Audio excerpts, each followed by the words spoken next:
Padecimiento y tratamiento del trauma. En la definición de Fisher y Reidesser, algunos aspectos que son cruciales para la comprensión de la complejidad del psicotrauma no están suficientemente definidos, en especial lo referente a la naturaleza de los procesos de la experiencia del trauma. En estos procesos tenemos que tomar en cuenta diferentes fases temporales. 1. La reacción psicológica inmediata y directa a la situación traumática, reacción peritraumática, y 2. Las consecuencias a corto, mediano y largo plazos de la experiencia traumática, reacción postraumática. La primera fase de la situación traumática se caracteriza por la ansiedad, con una intensificación inmediata de todos los sentidos. Esta hipersensibilidad, hipervigilancia, ayuda a la persona a advertir todas las posibilidades amenazantes. Esta fase inicial también se combina con una fuerte reacción de estrés, que mediante la excreción de diversas hormonas, como adrenalina y cortisol, aumenta en forma enérgica el funcionamiento del cuerpo, por ejemplo, mediante el incremento de la circulación sanguínea, y moviliza todas las reservas de energía con las que cuenta el cuerpo. Esta fase de la experiencia traumática está relacionada con los intentos de salvarse y de encontrar alguna forma de escapar de la situación. Si tales intentos fracasan, la segunda fase comienza con una reacción de conmoción que interrumpe en forma abrupta la hipersensibilidad de los sistemas sensoriales y motores y el flujo de las emociones, con lo que se evita una posible muerte repentina causada por la sobreexcitación, por ejemplo, un ataque al corazón, y la pérdida de toda la energía. A esto le sigue la disminución del dolor físico y emocional mediante los calmantes del dolor propios del cuerpo, como la morfina. Esta etapa de la experiencia traumática se caracteriza por la reacción de parálisis. Los diferentes procesos del estrés y del trauma. La diferencia entre estrés y trauma puede expresarse así. En una situación estresante, uno tiene la opción de pelear o huir, en tanto que en una situación traumática solo hay una posibilidad: paralizarse o dividirse internamente. La reacción del estrés produce una movilización de la energía del cuerpo, mientras que el mecanismo de emergencia del trauma conduce a una desmovilización y a una desconexión de la energía que embota las sensaciones. La reacción del estrés abre los canales psicológicos, el trauma los cierra. Solamente existe una manera de salir de una situación traumática durante la primera fase de la experiencia, que consiste en interrumpir nuestra propia experiencia mediante la disociación. En lo que se refiere al traumatismo persistente, por ejemplo, en situaciones de abuso o tortura, se produce una fragmentación de la identidad del individuo de una manera cada vez más automática. Solo una parte de la personalidad total permanece y tolera el trauma. Las otras partes se repliegan. Ese es el proceso de fragmentación. Existen 4 maneras básicas de disociarse internamente y de escapar de la situación traumática. 1. El bloqueo de la percepción. La persona se siente como si estuviera en una neblina. 2. La paralización o el congelamiento de los sentimientos. La persona se vuelve fría y sin emociones. 3. La conciencia separada del cuerpo. La persona se siente como si hubiera abandonado su cuerpo y el acontecimiento se percibe como desde fuera o desde arriba. Y 4. La división en subpersonalidades. Experimentar un trauma y hacerle frente inicialmente son procesos psicosomáticos espontáneos, sobre los cuales la voluntad consciente de la persona traumatizada solo tiene una influencia mínima. Estos procesos están arraigados biológicamente. Se trata de las reacciones de autodefensa, de emergencia, que en apariencia han resultado útiles como mecanismos de sobrevivencia a lo largo de nuestra evolución. La división y repliegue disociativo de la situación traumática. Sin embargo, pueden aprenderse y ponerse en movimiento conscientemente como un método de autoprotección. Las personas que han sido víctimas de violencia durante un periodo prolongado describen que su habilidad de dividir su personalidad aumenta cada vez con mayor rapidez. Consecuencias postraumáticas. Las consecuencias a corto plazo consisten en que las personas traumatizadas se sienten como si estuvieran anestesiadas, tienen pocos sentimientos y continúan llevando sus actividades normales. Así, después de un tiempo, podría parecer que la experiencia traumática no hubiera tenido consecuencias duraderas y que se hubiera superado. Los que no hayan visto el acontecimiento traumático o apenas lo hayan visto, podrían pensar que el acontecimiento ya ha pasado para la víctima y que ya se resolvió. En realidad, la persona está teniendo un conflicto físico y emocional cuyo propósito es garantizar que se olvide la experiencia traumática. La persona afectada trata de establecer distancia de la experiencia traumática, encontrando inconscientemente formas de evitar que pase algo de nuevo que pueda provocar el trauma que lo llevaría a la situación experimentada. Dado que las percepciones, los sentimientos y los pensamientos relevantes han quedado divididos a lo largo de la experiencia traumática, la alteración emocional desencadenada por el trauma es obligada a salir de la memoria consciente. La separación de los recuerdos del trauma deja al conocimiento consciente libre para concentrarse en la sobrevivencia, desterrando de la conciencia en forma efectiva una porción de la realidad individual. Sin embargo, a pesar de que los recuerdos del trauma estén aislados de nuestra conciencia despierta, permanecen grabados en las regiones del cerebro que no son conscientes y especialmente en las células del cuerpo que están estrechamente relacionadas por las hormonas y a través de los circuitos neurales, con el cerebro medio y con el tronco encefálico. En el cuerpo, como un todo, y en algunas zonas particulares del cuerpo, permanecen las huellas del recuerdo del trauma. La experiencia traumática, con todas sus imágenes, sensaciones y sentimientos de horror, marca el tiempo como una bomba de tiempo, separada de la vida consciente, pero preparada para estallar en cualquier momento. Así, en una situación que se asemeje al trauma original, la barrera defensiva que mantiene el trauma lejos del cerebro activo y consciente puede resultar demasiado delgada. Si esto sucede, lo que mantiene entumecidos los pensamientos y los sentimientos puede resultar insuficiente, y la experiencia de la situación presente se fusiona con el trauma anterior, y los mecanismos regulatorios que controlan la estabilidad de la psique y su funcionamiento pueden salirse otra vez de control. Imágenes de escenas retrospectivas de la situación original, intrusiones, se esfuerzan por avanzar, inundando la conciencia.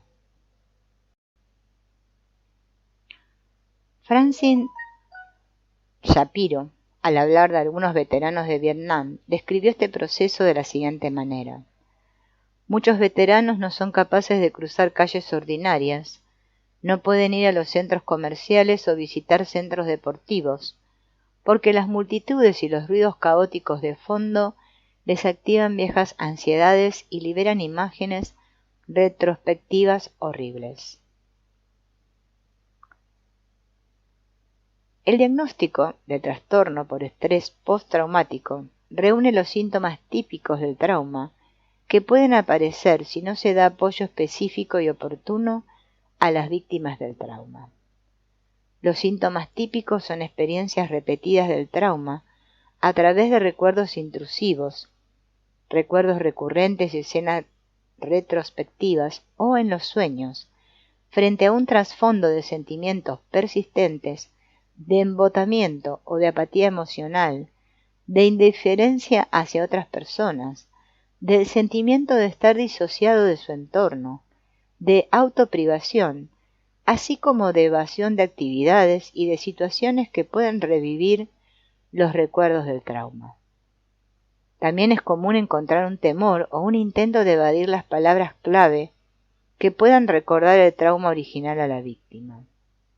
Con menor frecuencia, puede haber un estallido dramático de ansiedad, de pánico o de agresión, desencadenados por un recuerdo repentino y por revivir intensamente el trauma mismo o la reacción original hacia él.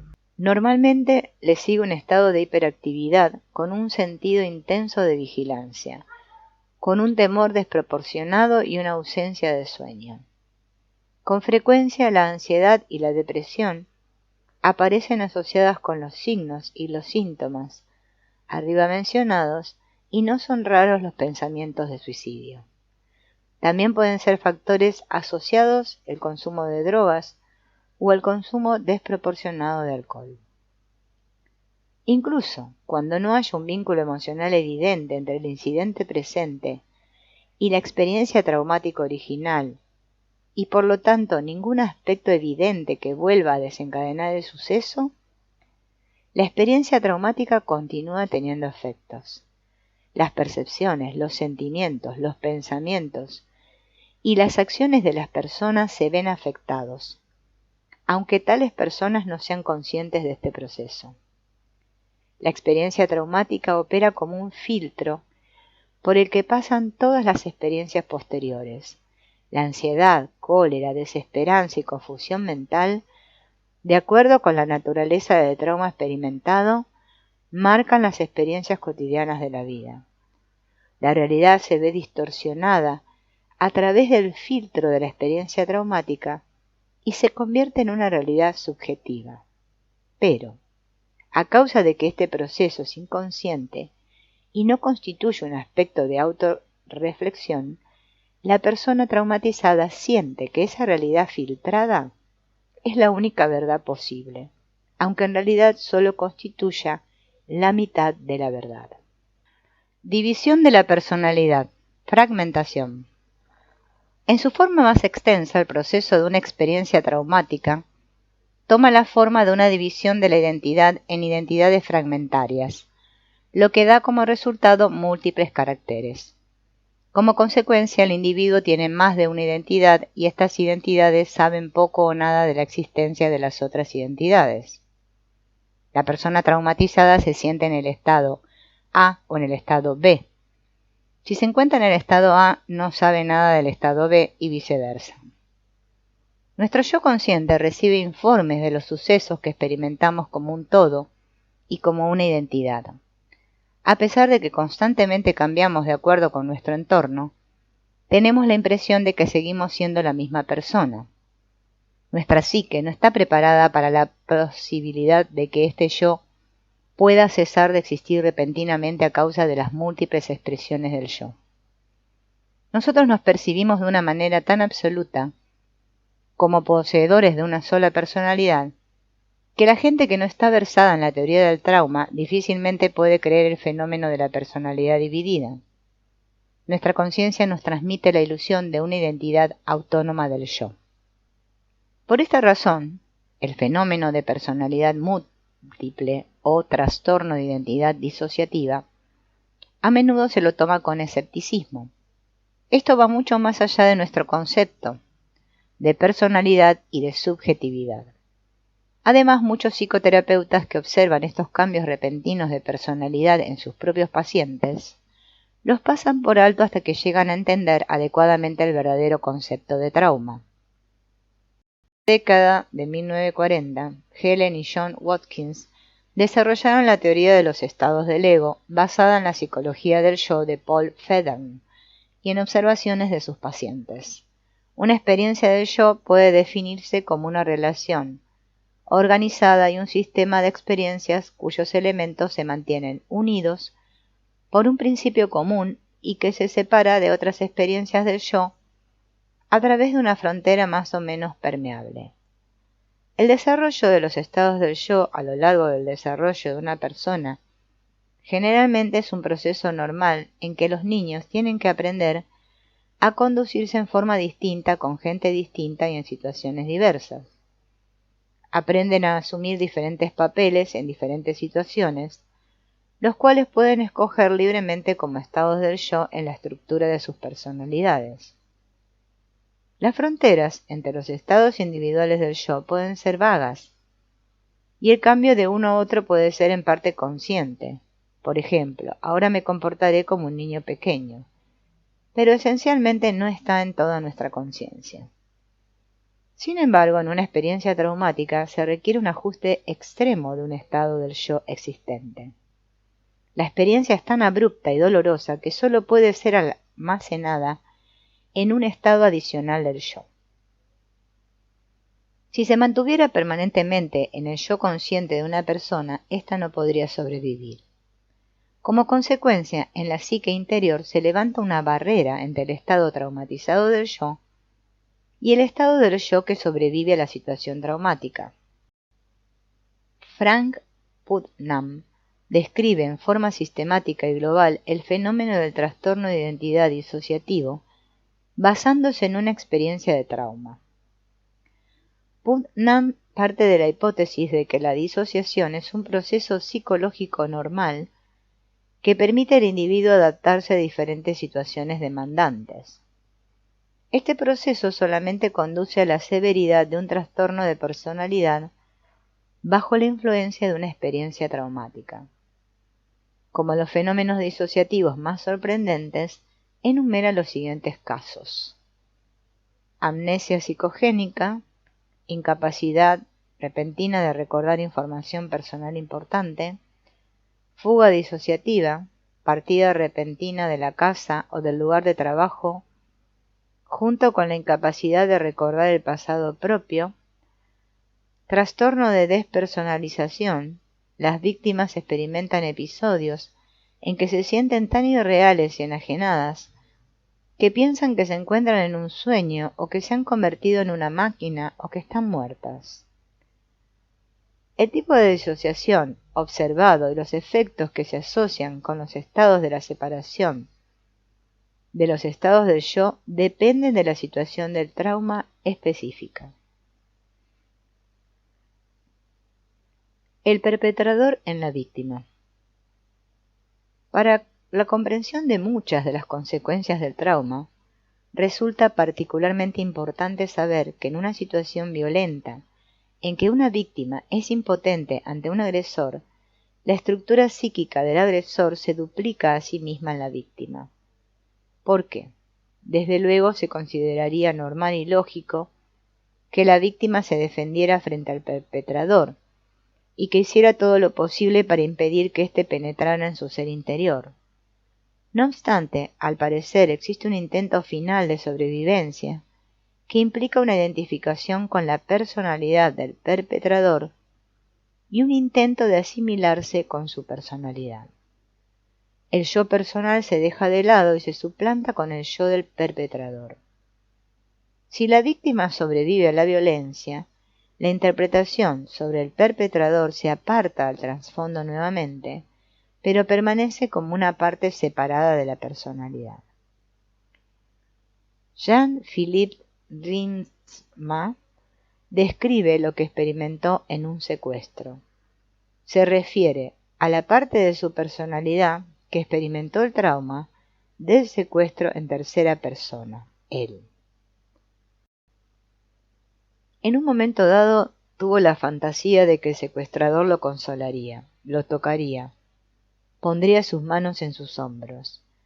Para mí no es fácil escribir esto, pues no era fácil para él reconocer este deseo. El deseo de contacto físico, sin embargo, excede los límites de la sumisión.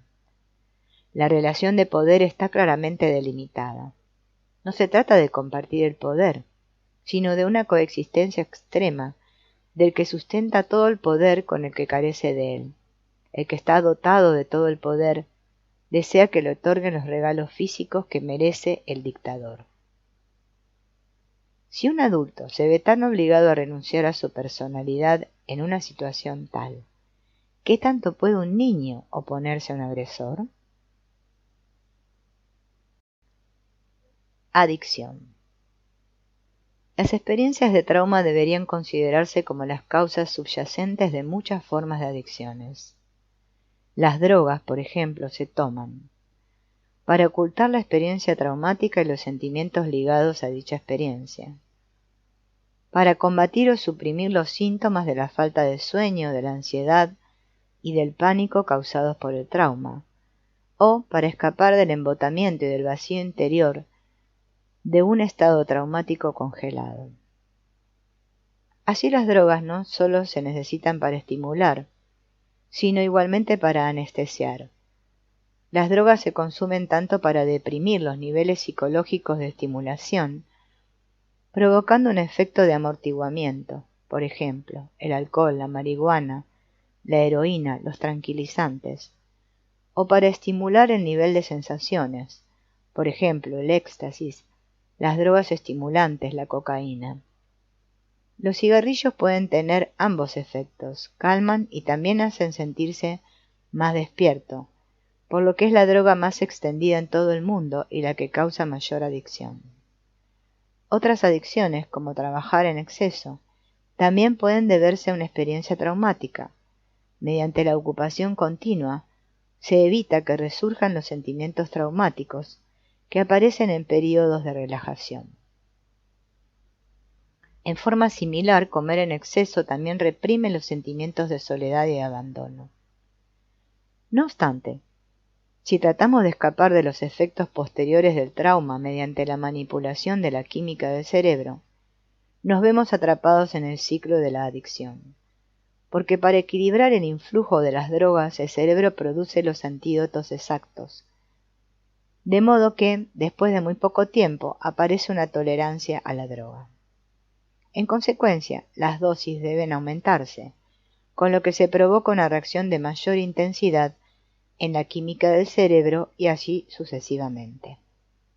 En conclusión, el adicto no solo tiene que enfrentarse al problema de su trauma, que no ha sido resuelto y que no ha cambiado, sino que tiene que enfrentar las consecuencias físicas, psicológicas y sociales de su dependencia a las drogas.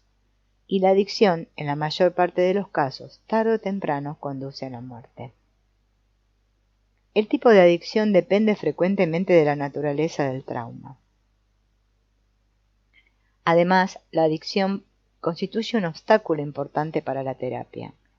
Una persona que trata de manipular su estado mental a través de la adicción a sustancias o de una conducta particular, trata de negar o encubrir la realidad, por lo que no estará dispuesta a confiar en un proceso terapéutico que lo confronte con estas realidades y con las experiencias traumáticas que se encuentran detrás de estas realidades. Tendencias suicidas. El hecho de optar por poner fin a nuestro sufrimiento psicológico y emocional mediante el suicidio implica motivos similares de huida. Probablemente para casi todos los que hayan experimentado un trauma severo, quitarse la vida se presente como una posibilidad de escapar de la angustia. En un instante todo puede terminar, el temor, la depresión, el caos interior y el desconcierto. Frick, Schmidtke y Wayne Nacker reúnen estadísticas sobre suicidio. Al menos 18% de las muertes por drogas pueden considerarse provocadas por una tendencia subyacente al suicidio, la adicción como suicidio paulatino. Muchos accidentes, conscientes o inconscientemente, son intentos de suicidio, por ejemplo, los accidentes de tránsito. Aproximadamente 1 de cada 1000 intentos de suicidio tiene éxito. En tanto que el número de intentos de suicidio de mujeres es 4 veces mayor que el de hombres, el número de suicidios masculinos que tienen éxito es 3 veces mayor que el de las mujeres. Cuando un hombre decide matarse, generalmente lo consigue. Los hombres tienden a elegir métodos más brutales, un disparo, estrangulamiento, mientras que las mujeres prefieren tomar sobredosis de medicamentos. Al parecer, en lo que se refiere al suicidio, los hombres prefieren ser agresores y no víctimas. Así, pueden llamar a la policía cuando tiene lugar una riña con la pareja y matarse en forma dramática cuando llega la policía. En cambio, las mujeres tienden a tomar el papel de víctimas en el suicidio. Pueden ingerir una sobredosis de pastillas para dormir y esperar a ser salvadas en el último minuto. Los diferentes motivos para suicidarse y las formas de hacerlo dependen de la naturaleza del trauma experimentado, que será diferente para cada uno de los 4 tipos de trauma esbozados luego. En consecuencia, el riesgo de suicidio puede diferenciarse en una valoración y deben tomarse diferentes medidas según el caso. La naturaleza persistente del trauma. Al tratar de comprender el trauma, es importante darse cuenta de que el proverbio "el tiempo cura todas las heridas" no es aplicable en este caso. Generalmente, durante situaciones preocupantes y estresantes, las etapas de paz y tranquilidad son de gran ayuda, pues permiten que el cuerpo, el alma y el espíritu se recuperen. Sin embargo, en lo referente al trauma, lo opuesto casi siempre es verdad. La lucha por mantener la estabilidad psicológica continúa. El proceso de disgregación y de separación a fin de mantener el trauma fuera del alcance de la conciencia consume constantemente fuerza y energías psicológicas, con lo cual se agotan las reservas. La estructura psicológica interior, su adaptabilidad y su flexibilidad pueden perderse con el paso del tiempo. Incluso cuando con el tiempo la situación para la víctima aparentemente se normaliza, el proceso interno de superación del trauma no se encamina a una conclusión de tranquilidad. De hecho, puede suceder que, con el paso del tiempo, más que mejorar, se deteriore, y que cada vez se necesite más energía para mantener la personalidad dañada bajo control y para mantener todo el sistema psicológico suficientemente estable. De este modo, no resulta sorprendente que mucha gente traumatizada también tenga que luchar contra la fantasía de poner fin, mediante el suicidio, a este agotador combate interior contra los recuerdos traumáticos arraigados. Aunque la naturaleza humana suministra estrategias de emergencia contra la supervivencia del trauma, al parecer la completa superación del trauma a nivel del alma no está al alcance de la autocuración natural. La superación del trauma implica un proceso multifacético. A largo plazo, las personas con experiencias traumáticas vacilan entre el intento de negar el trauma, de expulsarlo completamente de sus vidas y de entregarse a la ilusión de que pueden controlarlas nuevamente mediante conductas específicas, el patrón de compensación del trauma, y la resignación ante el hecho de que no hay esperanza de escapar de las consecuencias del trauma, patrón de desilusión. Por el temor de reactivar los recuerdos de las experiencias traumáticas, muchas personas evitan confrontarse con el trauma, de modo que constantemente huyen de sí mismas, tratan de distraerse otorgando cuidados a otros y entregándose a una actividad intensa. Pueden buscar apoyo a su fragilidad interior en la ideología política o en las prácticas religiosas y espirituales, tratando de obtener en los asuntos externos el sentido de bienestar que no pueden encontrar en su interior. Frecuentemente, a través de este proceso, involucran en su trauma a sus parejas, a sus hijos, a sus amigos, etc. Incluso en psicoterapia, muchos pacientes evitan aventurarse al centro de su experiencia traumática, buscando una explicación de sus padecimientos en la situación de su vida inmediata.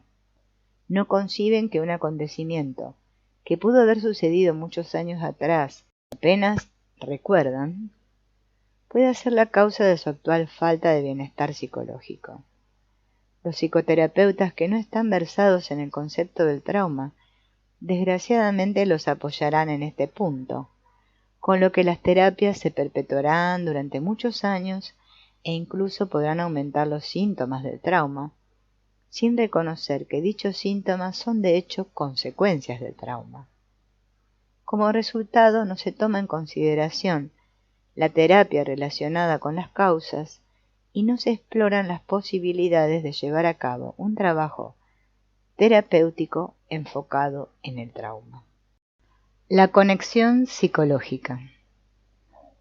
Un trauma psicológico puede verse implicado en muchos síntomas físicos y enfermedades de diferentes formas.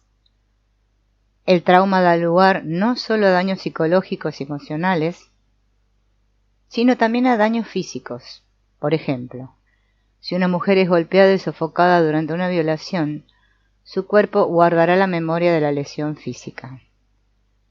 La lesión psicológica puede separarse e integrarse al cuerpo físico, esto es, el recuerdo conscientemente percibido del trauma permanece solamente como un dolor físico sin un sustento médico. Por ejemplo, compresión del pecho por no haber podido desahogarse ante la pérdida de un ser querido. La experiencia traumática produce un conflicto emocional insoluble que consume mucha energía, con lo cual se debilita la interrelación armónica normal entre el cuerpo, la mente y el espíritu, lo que a su vez aumenta el riesgo de que una persona sufra un accidente o desarrolle una enfermedad física crónica, ya sea asma, neurodermatitis o cáncer. El cuerpo, la psique y el alma son sistemas autoorganizativos y operativos. Si una persona está físicamente enferma, no siempre lo está a nivel psicológico y viceversa. Tampoco la salud psicológica de una persona puede estar determinada por su nivel de inteligencia. Sin embargo, estos sistemas deben estar coordinados en el individuo y de hecho se afectan entre sí. Así, puede suceder que el metabolismo físico de un cuerpo se deteriore a causa de sentimientos depresivos. El hipotálamo, como importante centro de mando de los sentimientos humanos, tiene influencias en nuestro sentido del hambre y de la sed a través del sistema hormonal. El sistema inmune del cuerpo mantiene un intercambio activo de información con el sistema hormonal y puede salirse de sincronización si se ve sometido durante largo tiempo a un estrés persistente. A menudo los síntomas físicos de alguna enfermedad son manifestaciones de una alteración de la psique, y como consecuencia tales síntomas físicos solo pueden desaparecer cuando los problemas de la psique han sido resueltos. Existen numerosas evidencias que sugieren que los seres humanos son el producto de una larga historia de evolución en que muchos subsistemas han quedado unidos como un todo. Dichos subsistemas persiguen sus propios objetivos, obedeciendo a sus reglas inherentes y teniendo además que integrarse en el todo. Cada sistema debe ser capaz de mantener su independencia como una entidad distinta, a fin de ser funcionalmente capaz, pero también debe coordinarse con otros subsistemas sin seguirlos ni dominarlos. Esto significa que el metabolismo, la sexualidad, la percepción, el sentimiento, el pensamiento, la imaginación, la memoria, el movimiento y la acción son sistemas que funcionan en forma relativamente autónoma en el cuerpo humano, pero asimismo son procesos de intercambio entre las personas y su entorno natural y social. Mientras todo funcione de una forma coordinada, estamos psicológica y físicamente sanos. Las funciones psicológicas se encuentran localizadas de una manera muy especializada en el sistema nervioso humano, vinculadas a todo el cuerpo, pero concentradas predominantemente en el cerebro. Así, la tarea del sistema nervioso consiste en facilitar el desarrollo de las funciones psicológicas individuales y en asegurar que se coordinen. Se puede considerar que la salud psicológica está presente cuando una corriente de energía y de información entre los elementos especializados y relevantes del individuo fluye libremente de un lado a otro. La percepción está íntimamente vinculada al sentimiento. El sentimiento y el pensamiento permanecen comunicados. El pensamiento se conecta con la acción. La memoria influye en la percepción y así sucesivamente. En principio, no hay polarización entre el corazón y la cabeza, o entre los sentimientos y la cognición. En forma opuesta, el desarrollo psicológico deficiente se origina mediante influencias que obstaculizan un desarrollo de las funciones psicológicas apropiado para la edad o retrasan cronológicamente este desarrollo en forma excesiva, o interrumpen el intercambio de energía y de información entre los elementos que toman parte en el funcionamiento o lo limitan al mínimo. Cuando estas influencias obstructivas son tan importantes que ya no pueden ser equilibradas por todo el sistema, se produce un trastorno psicológico. Así, en cada caso individual debe plantearse la misma pregunta: ¿qué tan poderosas son las fuerzas que aseguran la estabilidad psicológica y emocional? ¿Y qué tan poderosas son las fuerzas que desestabilizan todo el sistema? Las experiencias traumáticas son básicamente las que llevan al sistema psicológico y a sus complejas interrelaciones y dinámicas al borde de la destrucción. La amígdala cerebral y el hipocampo.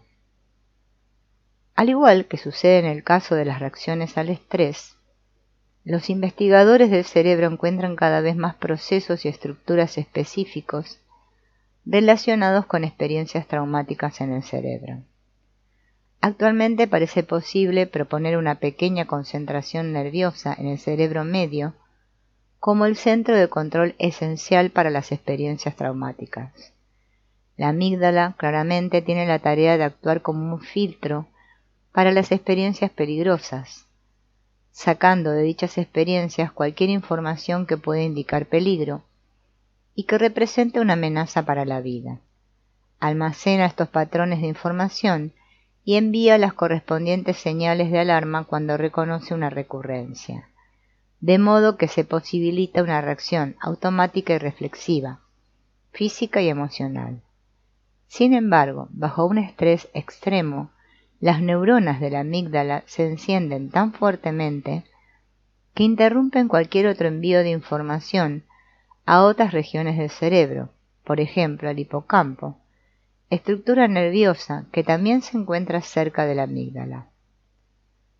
Esto, entonces, evita que la experiencia de la situación traumática sea almacenada como otras experiencias, como una experiencia total, episódica o biográficamente en relación con el yo. Debido a que el hipocampo también está vinculado al tálamo, así como a las cortezas cerebrales y al centro del habla, las situaciones traumáticas generalmente tienen como consecuencia una incapacidad de expresar la experiencia mediante el habla. Una experiencia traumática literalmente nos roba el habla, se vuelve indescriptible. Esta es la razón por la cual la gente a menudo solo recuerda su experiencia traumática en fragmentos. Al volver a narrar el trauma se revelan lapsos vacíos. Cuando alguien solo recuerda parcialmente su infancia, existe una gran probabilidad de que durante el tiempo olvidado haya experimentado una experiencia traumática. Estos vacíos de recuerdos hacen extremadamente difícil que las personas traumatizadas actúen como testigos creíbles en los tribunales. Jueces, fiscales, públicos y abogados necesitan estar familiarizados con los efectos de una experiencia traumática en la capacidad de la persona para recordar. Sería muy útil una enseñanza de los elementos psicotraumáticos para los miembros de las profesiones judiciales, legales y públicas. Los experimentos farmacológicos han logrado ayudarnos a entender el fenómeno de la disociación, que es típico de una situación traumática.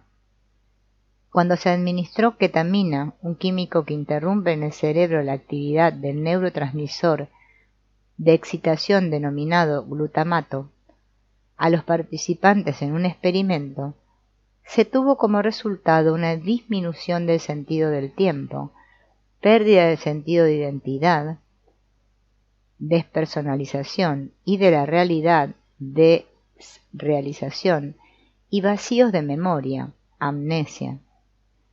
Así, podemos ver que también en el aspecto fisiológico existe una diferencia cualitativa entre la reacción al estrés y al trauma. Ambos implican mecanismos de emergencia. Sin embargo, la reacción al estrés confiere energía, en tanto que la reacción al trauma paraliza. El estrés despabila a la persona, el trauma la adormece. La reacción relativa al trauma sigue a la reacción al estrés. Es el último recurso cuando todo lo demás ha fracasado. Una intervención médica útil y orientada físicamente puede aumentar y apoyar el proceso curativo en forma significativa después de la traumatización. Sin embargo, son ineficaces si la relación entre el problema físico y el trauma mismo no se reconoce, sea a propósito o por ignorancia, como se expone en el siguiente ejemplo.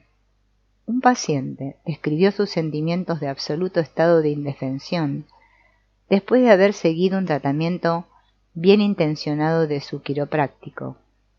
Llegó a su siguiente sesión de terapia pensando en el suicidio. Su quiropráctico le había dicho que todo en su cuerpo funcionaba mal y que él le había puesto todo en orden nuevamente. Pero este proceso la había despojado de la estructura física que mantenía los recuerdos de abuso sexual fuera de su conocimiento consciente. Aspectos sociales del trauma.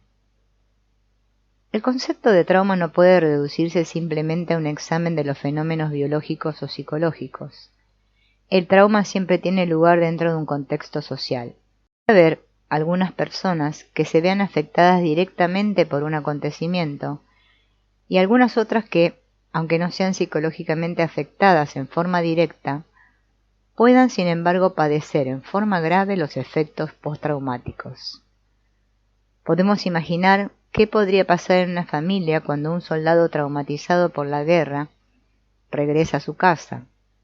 Los sistemas pequeños de vinculación, como las familias, pueden verse afectados profundamente por sucesos amplios como las guerras, los accidentes y las catástrofes naturales, de la misma manera que le sucede a sistemas más amplios como las aldeas, las ciudades, los pueblos y las naciones.